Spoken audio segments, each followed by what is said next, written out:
Se tem um cara cuja obra foi uma das bases de Stranger Things, esse cara se chama Stephen King, certo? E o Stephen King é um cara que ele é assumidamente fã de Stranger Things. Tanto é que, quando do lançamento dessa temporada, ele foi uma voz extremamente vocal que reclamou da forma de lançamento porque vocês me lançam 7 episódios e param faltando 2. Vocês são doidos. Ele não foi no Twitter, ele foi xingar muito no Twitter, cara. Eu sei que muitas das coisas né, ali do universo de Stranger Things são baseadas nas obras de Stephen King. A gente pode dizer que Stranger Things é a melhor adaptação de uma obra que o Stephen King não escreveu. Exatamente. Nessa 4ª temporada especificamente, a gente teve muito de Carrie, cara. Teve muito Carrie estranho. Todas as temporadas. Se você pensar... É curioso, né? Porque isso vem da origem, né? Vem da origem de tudo. Os Duff Brothers são esses dois caras aí que comandaram Stranger Things desde o começo e criaram tudo e etc. Eles queriam fazer uma adaptação de It, né? Uma nova releitura de It pra Warner. A Warner... Quê? Não? Já tem outra galera aí, né, pra Quem é vocês? pensando... Quem é vocês? Ninguém sabe quem é você, mas que vocês estão zoados aí, mano? O que vocês querem aqui, rapaz? Vão ali, vão sair daí, rapaz. Aí eles, o quê? Não deixaram a gente fazer o It, então vamos fazer o nosso It. Porque o Stranger Things, ele bebe muito da fonte. Tanto de It, quanto, acho que da época especificamente, né? Do terror que era feito na época, dos slashers e daquele universo, assim... que a gente consegue encaixar o próprio Stephen King, as obras dele, né? Aquelas coisas no milharal, aquelas coisas de cidade do interior, aquela coisa, It, né? Conta Comigo, que Conta também é Comigo baseado bastante, no conto né? de Stephen King, né? O Corpo. Tem, principalmente a primeira temporada, tem muita coisa de ET. Cara, o primeiro episódio é ET, o extraterrestre, só que com ET do mal, bicho. Com certeza. Tá ligado? Porque é ali que você acha que é um ET. Eu já quero falar logo de cara aqui. Eu passo pano pra Stranger Things e dane-se. Fiquem à vontade, pode xingar à vontade. Eu passo pano, cara, porque eu assisti esse troço em 2016, sem pretensão nenhuma. Eu assisti na primeira semana, também. Porque me chamou a atenção aquele negócio do Stephen King. Eu sou um apaixonado por Stephen King. Eu já li eu não li tudo ainda, porque eu acho que é basicamente impossível ler tudo de Stephen King. Não dá tempo de você chegar no tanto que ele escreve. Cara, é aquela coisa, o Stephen King consegue escrever mais rápido do que o povo lê. Exato. Sim. E não dá, realmente, você não consegue alcançar. E aí, eu sou um apaixonado pela obra dele, e eu assisto todos os filmes, eu assisti Celular, pra você ter uma ideia, que é aquele filme horroroso. Eu assisto as coisas porque eu gosto demais da obra dele e tal. Então, quando eu vi aquilo já me chamou a atenção. Na própria Netflix mesmo. Aí eu assisti. E quando eu assisti, cara, na hora me deu eu falei, cara, isso é tudo que a gente gosta. Os velhos. Aquela coisa, eles destilam todas as referências. Uma coisa que eu acho que os Duffer Brothers...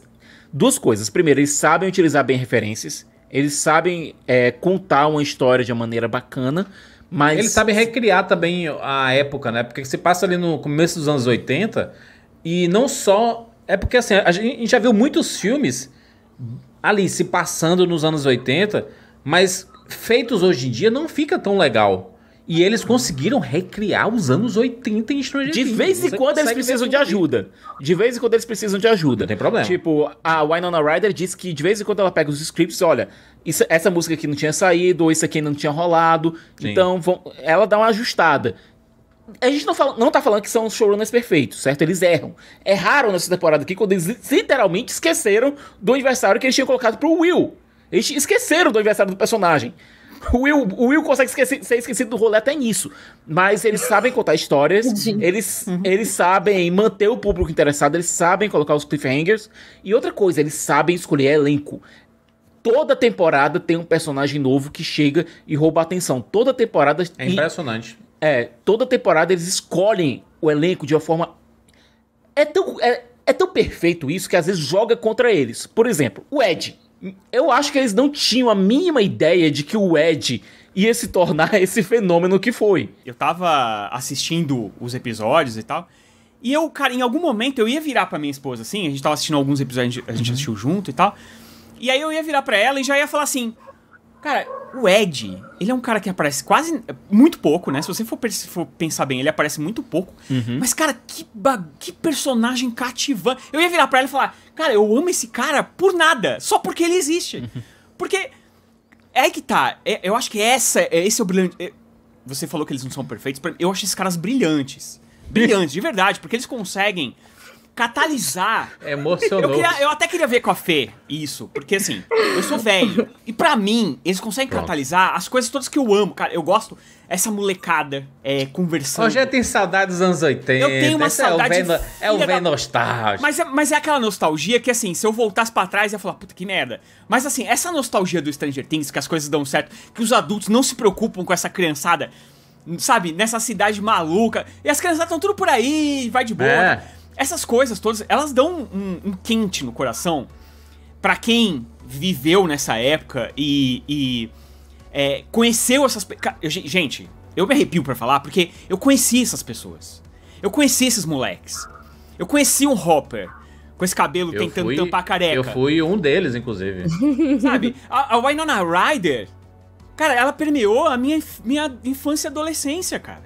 Sabe? Sim. Aí você vê essa personagem e ela tá representando os anos 80 absurdamente. São personagens que povoaram toda a minha infância. A trilha sonora. E aí, cara, eu vejo isso na tela, eu não consigo falar outra... Eu me regozijo. Como eu tô percebendo, o Rogério tá emocionado aí, rapaz. Eu sou muito emocionado. Eu sou muito emocionado com Stranger Things, de verdade, cara. Eu assisto e eu vejo aquilo de boca aberta, assim. A galera, o último episódio, 2h30, cansativo. E eu tô assim... Eu quero mais. Eu já tinha, óbvio, visto outros filmes que tinham essa pegada, mas a série, ela realmente me fez sentir lá, sabe? Eu concordo com isso que vocês falaram, que às vezes quando tentam pegar e recriar coisas de época hoje em dia, que o negócio não... Parece que não encaixa direito, sabe? Mas o Stranger Things realmente E olha que legal, essa coisa da conexão com o Stephen King é muito interessante, até o Stephen King também gostar muito... Porque o sucesso do Stranger Things que permitiu que o It, por exemplo, fosse feito depois, né? Que fosse o sucesso que foi. Então, assim, é muito interessante a gente ver como eles se retroalimentam, né? Talvez sem o Stranger Things, o It que não ainda é um filme legal, né, eu acho que eles se ajudam de certa forma, sabe? Porque o primeiro It é o filme de terror de maior bilheteria da história do cinema, né? Então há de se respeitar isso... que foi feito, não é uma história nova, é uma história que as pessoas conheciam, já tinha uma outra adaptação, tem um livro que é muito famoso e tudo, mas o sucesso da primeira temporada de Stranger Things, e principalmente da segunda temporada, que veio um pouco perto, assim, ajudou bastante It, sabe? Principalmente porque o It tem o ator do Stranger Things. O Finn né? Wolfhard, E ele fez basicamente ao mesmo tempo, só que Stranger Things saiu antes. Então o It pareceu assim, tá indo na onda de Stranger Things, hein? Sendo que o It, cara, é a base pra Stranger Things, é a base principal. E eu acho que ele tinha, inclusive, gravado o It antes de gravar o Stranger Things, não tinha, não? Eu tinha lido alguma coisa nessa vibe. Foi entre as duas primeiras temporadas.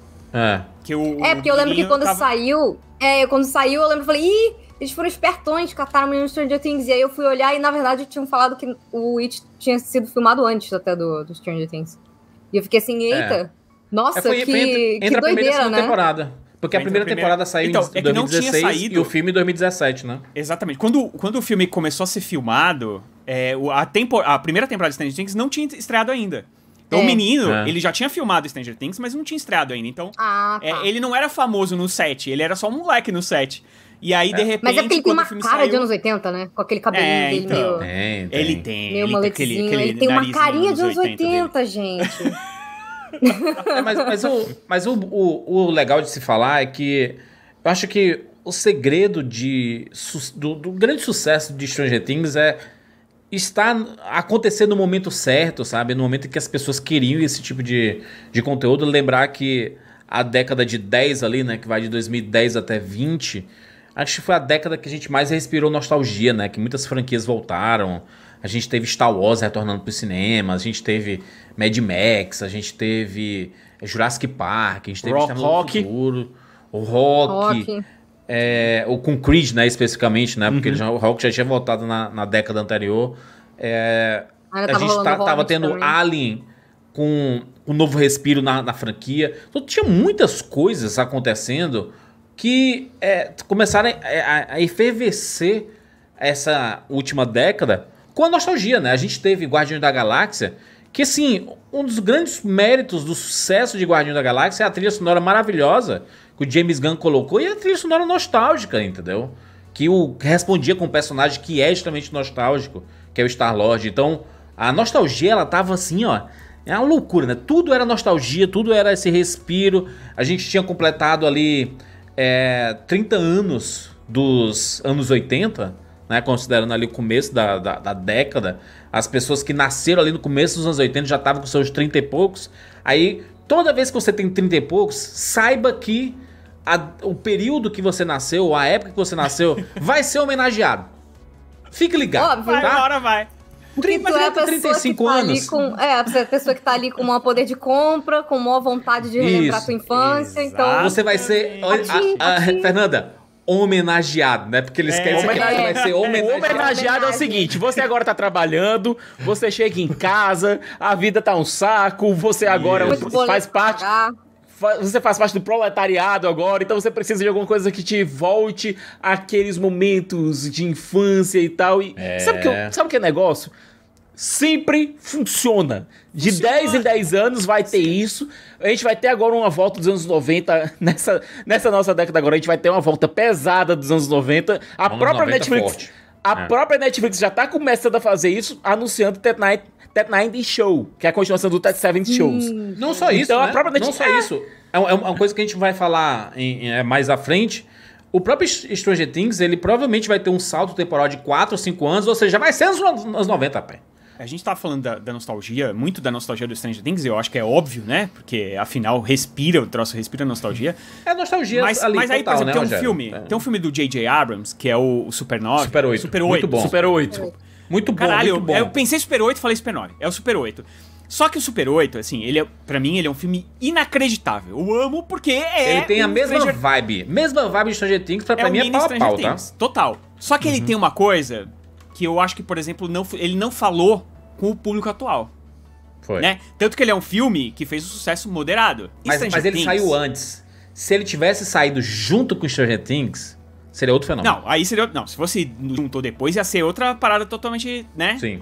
Mas ele também é um pouco modelo pra Stranger Things. Então tem Ele essa. É um outro Stranger filme que... Sim. Só que o Stranger... Aí que tá. A sacada de Stranger Things é que ela fala com todo mundo. Ela só não fala comigo. Ela fala com todo mundo. Ela fala com as minhas filhas, que tem 10 e 12 anos. Elas falam com crianças que não deveriam assistir que nem elas. Mas elas falam com adolescentes que estão crescendo.